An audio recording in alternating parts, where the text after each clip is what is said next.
So, firstly, let me thank you for inviting me to speak with you. The work that Michael and all of you involved in the project do is really uplifting.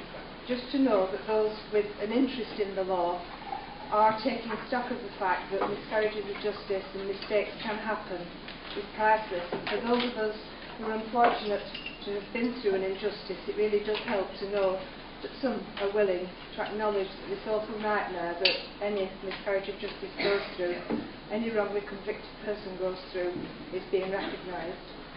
And that more universities are getting involved, again, is brilliant. Obviously, Paul's told you quite a lot about his case, and I won't go into my case too deeply because I have passed some information around. But for anyone given a life sentence for a crime that they are totally innocent of is the most horrendous thing ever. And the road ahead will always be a very difficult one. Once convicted, to overturn that verdict that the jury gave is fraught with red tape, bureaucracy, and attempting to show this wonderful British legal system is wrong becomes the challenge of all challenges. I'm afraid it only wants to protect the system at all costs. I truly believed in the early days that within weeks of my conviction, someone would come along and say I could go home.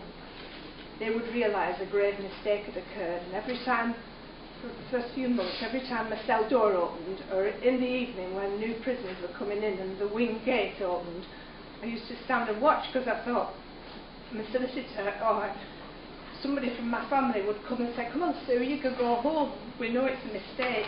But obviously I realised very early on that that wasn't going to happen, and I was in for the long haul. I couldn't have survived, and sadly Paul had no family, nobody fighting for him, but I couldn't have survived without the love of my family and the many friends that became supporters of me and have stuck with me over the years. They've worked tirelessly for me. Injustice doesn't just affect the person sent to jail. It has a great effect on the immediate family and those who know you. I always put it as like a whirlpool. I'm in the middle and it's affecting me. Then it affects my family, and then it affects your friends and the people who know you. It sucks people in because the more they follow your case and the more they go through the system with you, the more they realise how flawed, faulty and even corrupt the system can be. And it ends up affecting their lives just as much as yours until the conviction's overturned, but sadly mine hasn't been overturned yet. I'm not an angry person. I just don't have anger in me. I cry like you're going to see now, but I'm not angry. But it's made my children angry, and they weren't angry people. To have me taken away from them for so many years has affected them even to this day. I'm sorry. Anyway, I made it clear to everyone within the prison that I wouldn't conform to any offending behaviour work.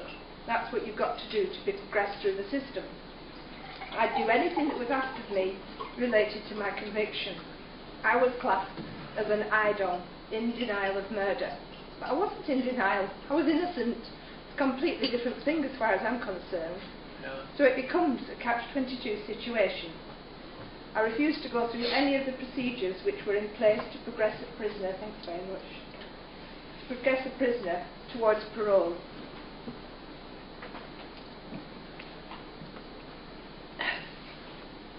It was said that I cut my nose off to spite my face and I'd never get out of prison. But for me personally, the pain of injustice overrode everything, and I did prison my way in order to survive. It wasn't easy. Paul has explained. I certainly didn't have such a rough time as Paul, but yes, I was classed as a nonce too, because my auntie was an old lady. And so, yeah, in those early days, somebody came and beat me up, and I didn't know what was happening. I didn't know why she was doing this to me, because I was innocent, so I didn't think, why is she doing, she's doing this because. I realised soon that they thought I was guilty, and I'd been sent to prison for this, so prison, it's not easy. But if I wasn't to be released, then so be it. I actually accepted that too. I thought, unless I win an appeal, I'll never get out of prison, and so be it. That's how I decided it was going to be. However, Despite not doing any offence-related work, I refused home leaves. I didn't do any of the courses. Quite unusually, I was released. Just on tariff. My tariff was 12 years and I was let out actually a few days before my tariff expired. I had hoped that they would inflict varying conditions on me for release, which is normal. Then I could have refused parole, but even that didn't happen for me. And so with a very heavy heart, I did come home. And okay, I may be free from the confines of jail, but I'm not free, because I'm still convicted, so I still feel locked up. I'd hoped I wouldn't be institutionalised. I really thought I wasn't. Like Paul, I used the gym a lot, and I just didn't think I was an institutionalised person, but when I came home, I was institutionalised. My family see me as a different person now, because I am. And it took me ages and ages to readjust to life outside, and to be honest, I still have hang-ups. And as Paul's described to you, I, along with Paul and all others who've been through this, are damaged. Prison damages you. The whole experience of being wrongly convicted and the years spent in jail leave scars that will never disappear. And Paul explained that very well. My fight goes on. My name's not been cleared. And I'm sure that my fight, because I'm still fighting, contributes to my determination to stay strong. I was determined to survive the horrors of prison whilst inside, and I'm still determined now to fight this system that locks innocent people up and very often refuses to admit that. I think you have a brief history on my case that I've put out for you. I've had 2 appeals and recently just been turned down by the CCRC, despite them identifying many flaws within my case. I believe I was wrongly convicted because I had a poor defence team for trial. I totally trusted my then solicitor. I even trusted the police at that time because I was brought up to do so. He was my local family solicitor who had never handled a murder case before, and I feel it's so important that this should not be allowed to happen. It should be a legal precedent that you are represented by a solicitor who is au fait with the law that you are being accused of. He should have told me this, and he should have passed me on to a criminal solicitor. I feel quite stupid now to say that he told me I didn't need any defence experts at my trial. He said that was the case because he said I wouldn't get convicted, and I thought, well, I've not done it, so no, I'm not going to get convicted. And I was green to the world of injustice. So I went to trial with just prosecution evidence. Another huge problem in many cases, I believe, is that so often expert witnesses, especially prosecution expert witnesses, go way beyond their expertise and remit, and juries are influenced by this. Obviously my QC could cross-examine, but that is not as powerful as having a defence expert there to balance what the prosecution is saying, to give a different opinion, to allow the jury to hear differing views, to give them the opportunity to realise there's 2 sides to the story being told. My jury didn't know that there were other suspects, that there were unidentified footprints and fingerprints in Auntie's house. My jury looked in the dock and thought, well, it's not her. Who is it? Because no other option was offered, because my defence was so poor. So how fair a trial was that? And also the media played their part in sensationalising the prosecution theory. There were headlines of toy boy lover because I'd been seeing a man who was younger than me, and he was literally just a good friend. They printed awful stories that I'd murdered Auntie for her money, indeed that I'd squandered her money. Total lies. And the judge at trial told the jury to ignore that evidence because there was no impropriety of funds, but about 3 or 4 days had been spent on that. And I truly believe, because the newspaper headlines were toy boy lover, etc., etc., the jury read those stories, and I do believe they were influenced by them. It was done to blacken my character, a tactic used in all cases, and with no defence witnesses to challenge that, what hope did I have? The so-called forensic evidence in my case is paramount to my conviction. Right from the beginning, it was badly handled, incorrectly labelled, incorrectly stored, found in a policeman's locker years later. Crucial notes were rewritten after I was convicted, and crucial evidence lost. I could go on, but it all points to a corrupt investigation which, as far as I was concerned, only meant one thing: I was being fitted up. Once the police reach that stage of deciding on someone, then they close all other lines of inquiry down. And from that point on, they have to manufacture evidence to fit around the suspect that they have. What I also find distressing is the lengths that they will go to after conviction to ensure that that conviction stays. It's disgusting when they withhold evidence, insist you've got to go to court to get this evidence, alter things, rewrite statements, lose evidence. It actually becomes perverse. Immediately after I went to jail, I began fighting. I went to the official supervision of solicitors, as it was called then, to complain about my original solicitor. I went to the Police Complaints Authority because I knew at least 2 police officers in my case had lied on oath at trial. The Law Society and the OSS did an excellent report and acknowledged that my trial solicitor had been negligent and that could have contributed to my injustice. The police complaints upheld my complaints and said that a senior policeman had breached PACE, the Police and Criminal Evidence Act. I was being treated as a witness for days, with no provision to be legally represented by being interviewed informally. In theory, I was listed down as a suspect right away, and by talking informally to the policewoman assigned to me as my bereavement officer, she went on to rearrange things that we'd discussed. She misconstrued things. She even wrote things down that I had never said, but it was allowed to be used against me, even though that wasn't taped evidence in the times when we did have PACE and had no legal representation. And my first appeal was a normal appeal allowed after conviction, but because of my poor defence at trial, evidence available pre-trial but not used was not allowed to be used at my appeal. That was 1997.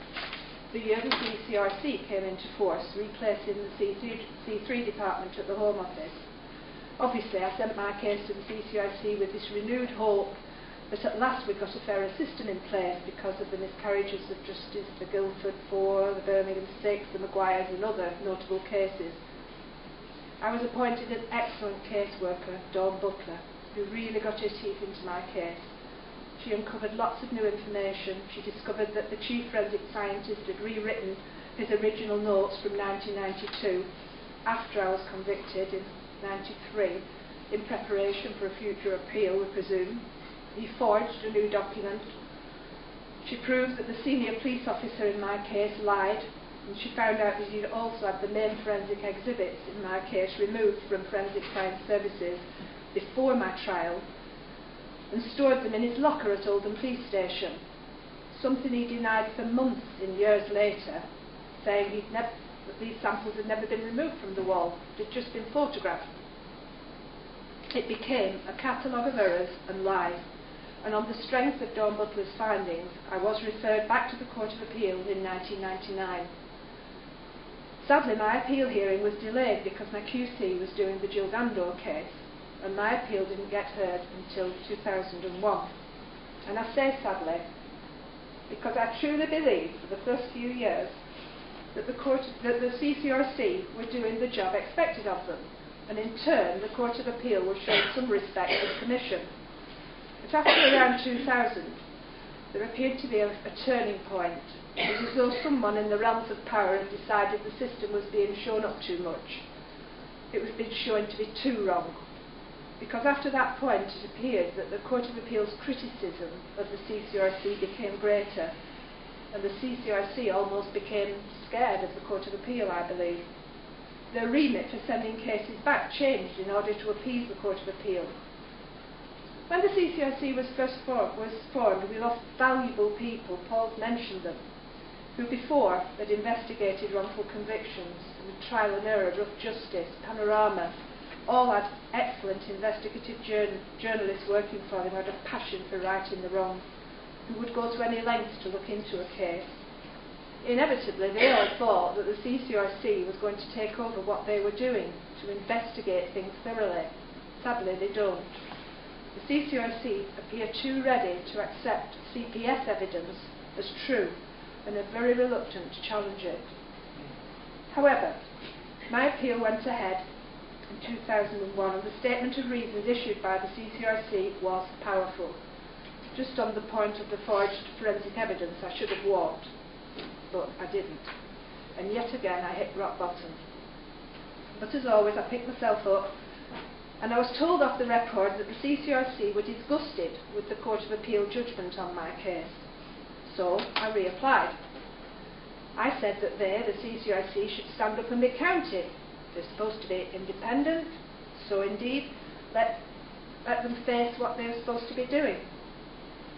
I thought they should prove their worth. Well, they took my case back and even gave me Dawn as my caseworker again, which of course I was thrilled about. She told me my case was to be prioritised and it would take approximately 6 months.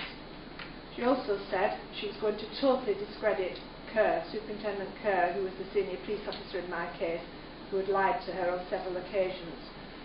She told me she was compiling a dossier on him, and that would then just get my case back to the Court of Appeal, because the judges at my appeal had relied on his evidence to disallow the appeal.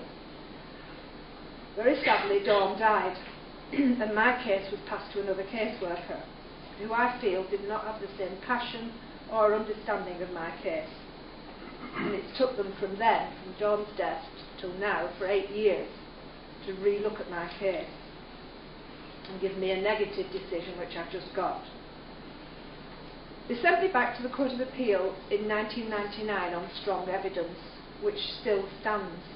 And even the CCRC, through us pressurising them, have uncovered even more evidence in these last 8 years. So to me, I find it just unbelievable that they can't refer my case back. As I said before, in those early days of the CCRC, I did feel hopeful. Dawn came to see me in prison on a couple of occasions, and even she also brought my then Commissioner, Leonard Lay, to see me. I think it's important for them to actually meet the person they're dealing with, and I believe it rarely happens now, if ever. Yeah. I think since leaving prison, I've asked to see my new caseworker. I could have gone to see him in Birmingham, but it never happened. And I do think this is a failing of the Commission.